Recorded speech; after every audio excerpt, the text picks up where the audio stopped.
Hello and welcome to the programme which looks at the Holy Land. I am Paul Calvert. Psalm 62 verse 1 from the New King James Bible says this: Truly my soul silently waits for God. From him comes my salvation. I'm with Rafi Bhonker from the Indian Jewish Heritage Centre. Now, Rafi, what is the Indian Jewish Heritage Centre? Good morning. The Indian Jewish Heritage Center is basically a vision at this point. It is an actual location, but it's a vision.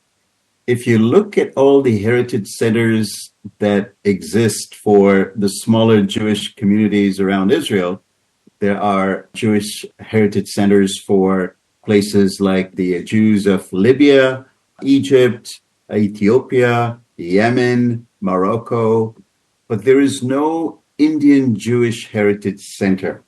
There is, I must say, there's 4 different Jewish communities that lived in India, or some of them still do. And one of the communities, the Kochini community, does have a heritage center for the last 30 years, I must say, in Nevatim, next to Beersheba. So our organization, the Indian Jewish Heritage Center, which was formed 15 years ago, connected with the Kochini Jewish Heritage Center with the intention of building a complex. That's our vision, a complex of Indian Jews, all the Jewish communities in India in that location. We have the site, we have the land, we have the vision. We're actually doing a lot of activities, but we're still looking to actually make that vision a reality in the next few years. So is this a place where you're wanting local Jews to come and learn about the Jewish Indian culture? I should say not just Jews, local Jews, but just anyone who wants to understand and get familiar with this unfamiliar Jewish community or communities, I must say. You know, I lived in the US for many years, and when people realized that I was Jewish and I look Indian, was, well, how does that make sense? I mean, Jews in India, that didn't make sense to anyone. And that's true probably for most people outside Israel. And even in Israel, if you're an Indian, people know in Israel that there are Jews that came from India, but they have no clue that these are different Jewish communities, the Bnei Menashe, the Baghdadi, the Bnei Israel, the Kochini. These are 4 different communities. And, you know, India is a subcontinent and it's huge. So the intention really is to make sure that people get familiar and understand the complexity and the rich heritage that all these communities have in India. Yeah, you don't really imagine Jews being in India. Are there a lot of Jews in India today? Well, today the Bnei Israel community probably is the largest community that has significant 4,000 Jews approximately. The Kochini community has about 25. I learned that last week when we had a birthright group from youngsters who came from India, and I hosted them at my home. And I asked, there was one individual, there was a total of 24, and one individual was from the Kochini community. So I asked, and it's 25. The Baghdadis basically left at Indian independence in 1947. And that's also when the other communities started to move. The Bnei Menashe community is actually a little different because they, in the last 50 or 60 years, have been recognized as a community, one of the potentially lost tribes, and they've asked for migration to Israel. 5,000 made it to Israel, and there's 5,000 Bnei Menashe community that are asking for and requesting and waiting for approval for migration. Do you know how many Indian Jews are in Israel today? And do they stay in the same community, the same area? First of all, they're spread all over. So there are certain areas like Ashdod and Ramli Lud, Beersheba, Dimona, the areas, suburbs of Haifa that have a little larger groups, but they're really all over Israel. And then to answer your first question, that's interesting because the question is, how do you define an Indian Jew? Because as you probably know, Israel, very similar to the US, is a melting pot. And so Jews have migrated from various countries to Israel. And the policy has always been, you know, you're now Israeli and you have an Israeli identity and you're all one. And so the question is whether you count the individuals who were born in India and live in Israel, whether you look at the individuals whose kids are of both parents who are from India. What about mixed marriages? So the number, to give you an estimate, is about 85,000 individuals in Israel who I say would be either from Indian origin or their children, if you count their children from Indian origin.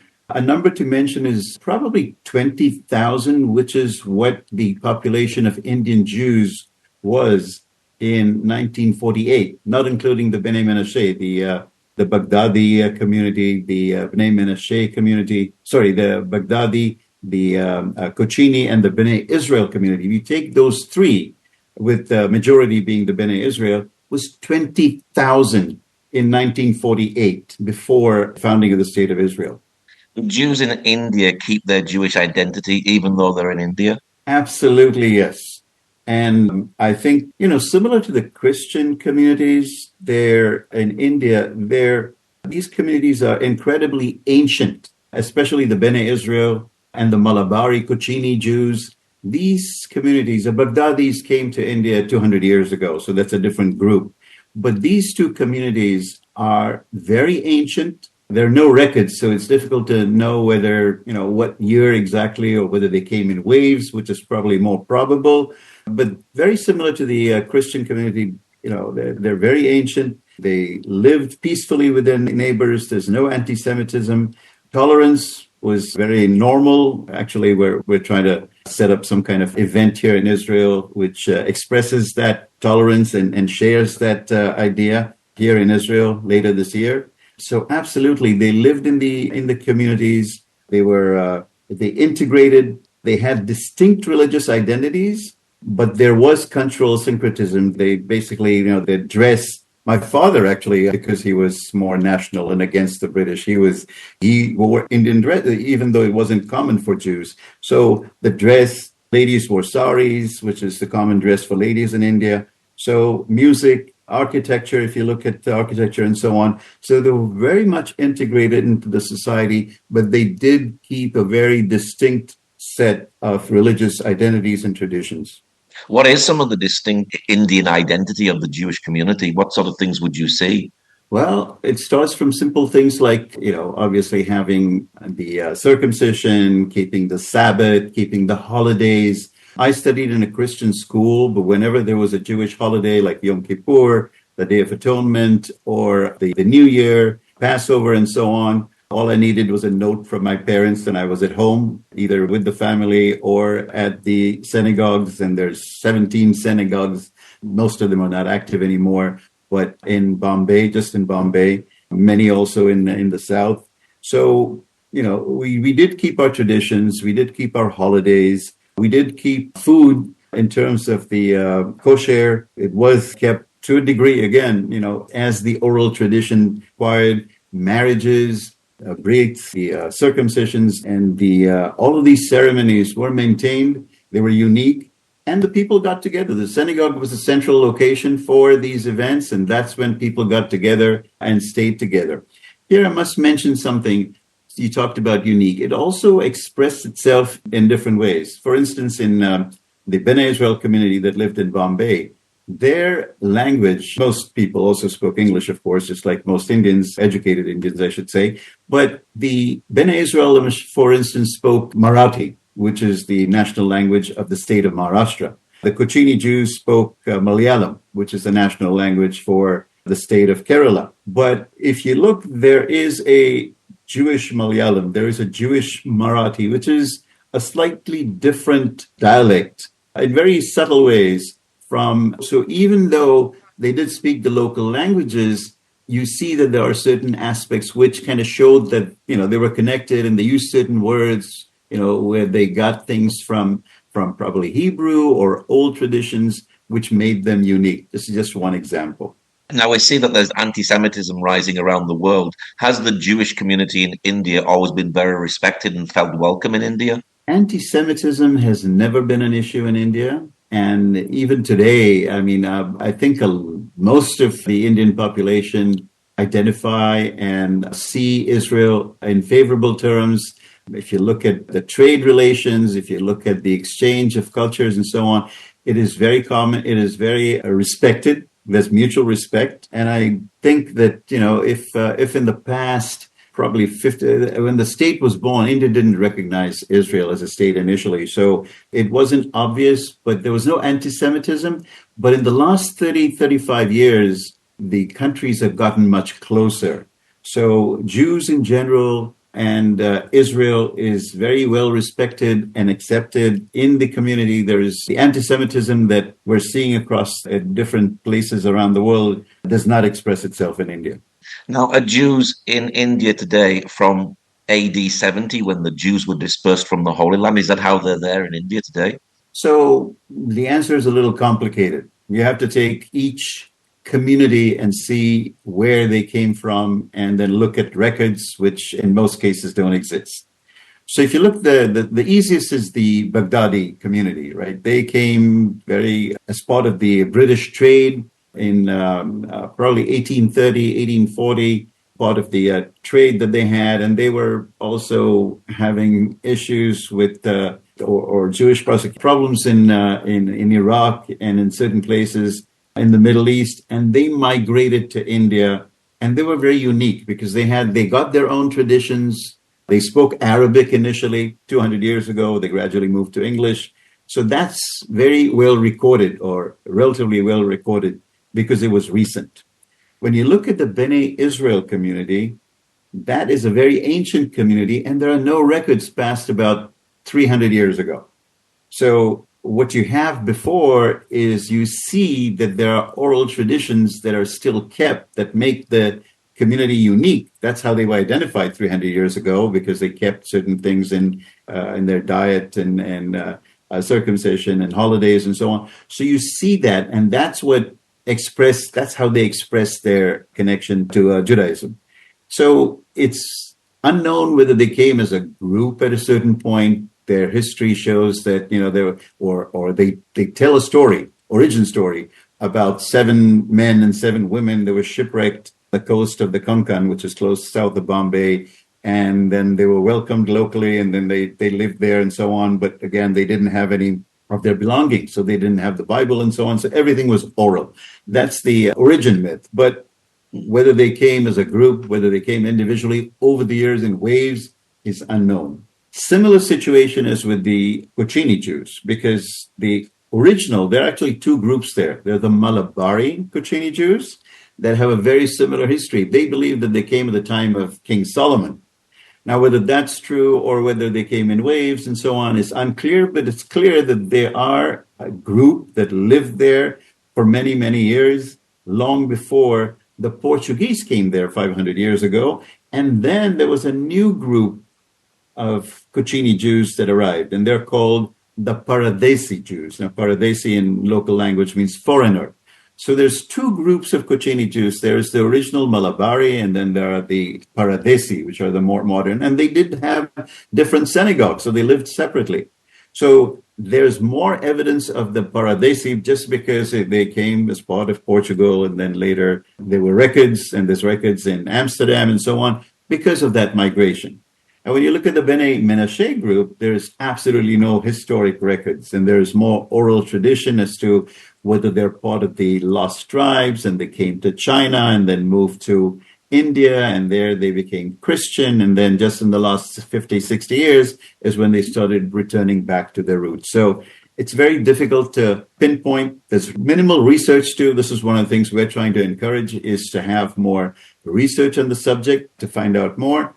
But it's complex, and that's exactly what I was saying before, is people, think about Jews in India as one group, one community, but it's obviously much more complex, where their origins are, what their traditions are, where they live, what language they spoke, and so on. What are you wanting people to see in the Indian Jewish Heritage Center? We want to make that a place where we can do 2 things. On one hand, we want to make sure that we preserve the history, the traditions, the culture, the knowledge, just the fact that, this is what happened. This is where we are. Like I was saying before, Israel is a melting pot. People are no longer just identified, or people don't intermarry within the communities. My wife is not with Indian roots. So again, I want to make sure that my kids and my grandkids can go to a place and experience what it meant to be a Jew in India. So that's one part, that's preservation. The second part is the ability to express the connection to India and Indian Jews. And maybe a good example of that is just 2 days ago, I was at the museum, the Cochin Museum, which is where we're actually setting up a new project with like a VR experience of synagogues in India. So we want to be able to enable people to get a feel for what it was to be at a synagogue, a Baghdadi synagogue or a Kochini synagogue or a Bene Israel synagogue in India with the tunes in the background and some stories. So when we were there, I have a new member of the Indian Jewish Heritage Center group, and I took him along with me. And his mom was from Cochin. His dad was not Indian with the Indian Jewish heritage, but he was born in Israel, and he was there, 50 years old. He, no connection other than maybe a few stories from his mom. And when he was at the museum, it was a great experience for him because he was surrounded with artifacts, with the dress, the traditions, the synagogue. There's an example of a synagogue there. Amazing. So, all of a sudden he connected to his roots. So we want to be able to give people that connection. We want to be able to give them the ability to come and tell their story. And maybe one more thing with regards to what we want to do with this center, and that is to be able to tell the story of, have a place where we can tell the story of the Indian Jews, where that story can be taken to other places through institutions, around in Israel and around the world. I mean, we're doing that already. There is a museum called the Anu Museum, which has the history of all the Jewish communities around the world in Tel Aviv, the Tel Aviv campus. That's where it is housed. Through the Hebrew University, through the Haifa University, we're having conferences. We're doing things where we can tell the story, but we want the Heritage Center to be the place where we can create those stories. We can get people to have the ability to make that connection so they can share this experience and the story of Indian Jews that hasn't been highlighted or hasn't even been mentioned outside the community itself. Now, I understand that there is a Jewish bakery in India as well. There is. You're referring to a specific bakery in Calcutta, which was from the Baghdadi community.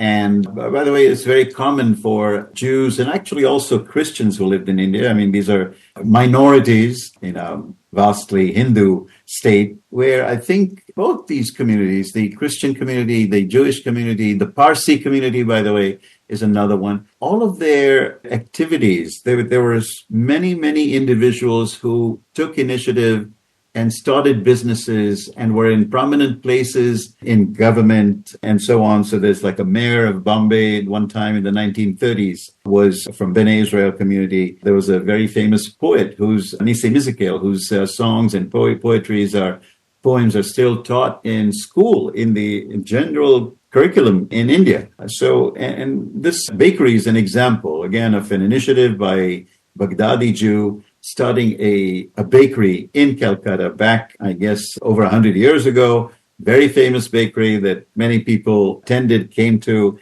And it's, again, part of a tradition of the Jews, the Jewish minorities and the Christian minorities and the Parsi minorities really to excel in the things that they do to express their connection to the land, the bakery obviously bakes things that are for locals, but with the traditions that they came from and their culture and background. Now, do Indian Jews have special foods, and are you wanting to teach on foods? And do they also have special clothings as well?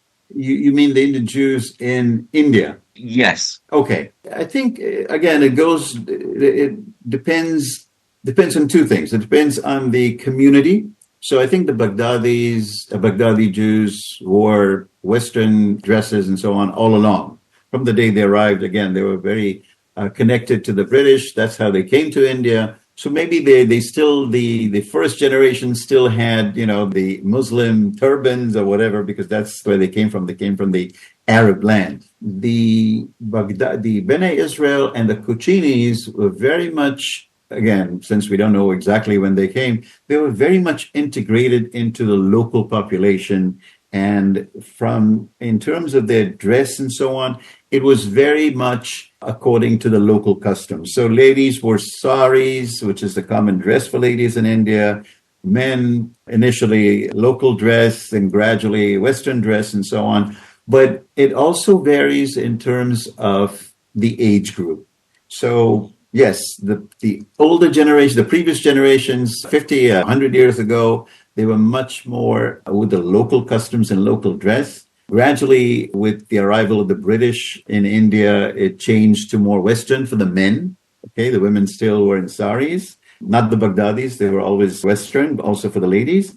And then if you look at the younger generation today of the Jews that still live, they're modern. I mean, they're just like any other youngster around the world. They're wearing Western dresses and so on. So it varies by dress and also by the communities. Again, it's complex. India is, or the Indian Jews, just like the Indian subcontinent in general. I mean, India has a lot of different states, different traditions in every state, different climates and different languages. And the Indian Jewish communities have that same complexity depending on where physically they were located.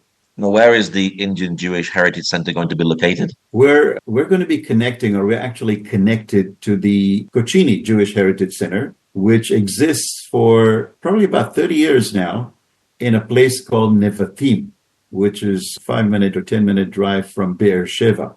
So we actually have an allocation of land for building the heritage complex already, and we're just in the process of getting the funding we already have some, and it's a process. It'll take some time, but we've started the activities that will then be migrated to that location. An example of that would be we've started a project to collect information about Indian Jews or all the different communities in an archive, in a central archive that we will then, of course, have available. Initially, the idea is to start a digital archive, which will make it easy because we don't have a physical location yet large enough to accommodate the actual items. So we're planning to start. We've just started that process. We're going to get the community connected with experts in archiving we've made contact with. And there are so many different collections that exist with people. And we want to make sure that information, goes back to our goal of preservation. It's not to have it lost, because the older generation, as some of them pass away, that information, all the knowledge that they have with the younger generation, which may not be as interesting to them, we want to have a location where we can keep that. So that will be at the physical location. But in the meantime, just so we don't lose that information for future generations, we've started a digital archiving project, which again will be hosted there, in addition to a number of other activities, including, and like I said, the idea with the Jewish Heritage Center is not just for local individuals who came from India, who have roots in India, but really for the entire population. So there will be different things, activities that, relate to India and the tolerance and so on, things that are very common in India, and provide an ability to take that knowledge, the knowledge of India in general and the Jewish communities, and share that with the population in India. A place for conferences, a place for sessions, and we're planning a garden